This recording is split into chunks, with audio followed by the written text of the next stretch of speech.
தேசத்துல முதலமைச்சர் பதவியும் பிரதமர் பதவியும் ஒப்பீடு செய்து பார்க்க வேண்டிய தேவை இருக்கிறது. நீங்க கொள்கை ரீதியான ஒரு முன்னெடுப்பை செய்தாலும், சமூக மாற்றத்தை ஏற்படுத்துவதாக இருந்தாலும், உண்மையான அதிகாரம் என்பது பிரதமர் பொறுப்பில் தான் இருக்கிறது, அந்த இருக்கையில் தான் இருக்கிறது. நாம் அதுக்கு பெருசா ஆசைப்படுறது எல்லாருமே சிஎம் ஆகணும் தான் நாம் ஆசைப்படுறோம். நமக்கு தெரிஞ்சது சீஃப் மினிஸ்டர் தான் ரொம்ப அல்டிமேட் பவர் அப்படின்னு நாம் நினைக்கிறோம். உண்மை அது இல்லை.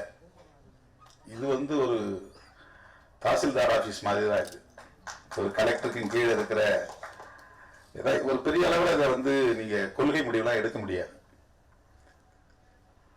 சமூக மாற்றங்களை பெருசா செய்ய முடியாது. ஒரு ஊழல் இல்லாத அரசாங்கனால ஒரு மாநிலத்தில் கொடுக்க முடியும்னு சொல்லலாம், மாநில உரிமைகளை பாதுகாக்க முடியும்னு நம்ம சொல்லலாம். ஆனா உண்மையான அரசியல் அதிகாரம், ஆட்சி அதிகாரம் எங்க இருக்குன்னா கான்ஸ்டிடியூஷன் பிரகாரம் பார்த்தா டெல்லியில தான் இருக்கு, பிரதமர் பதவி தான் இருக்கு.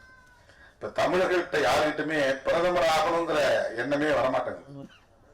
ஒரு தேசிய அரசியல பேசணும், தேசிய அளவில் நம்ம ஒரு சக்தியா மாறணும், அடுத்து நாம பிரதமர் இருக்கையை நோக்கி நகரணும்.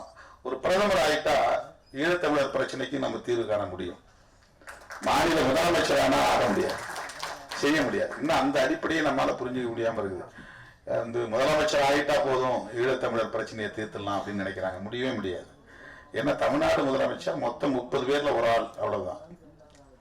545 எம்பிக்கள்ல ஒரு 40 எம்பி தான் இங்க இருந்து போறோம். மிச்சம் 500 பேர் இந்தியா முழுக்க இருக்கிறாங்க. அவெல்லாம் சேர்ந்துதான் பெரும்பான்மை கருத்தை உருவாக்க முடியும், ஒரு கொள்கை முடிவு எடுக்க முடியும்.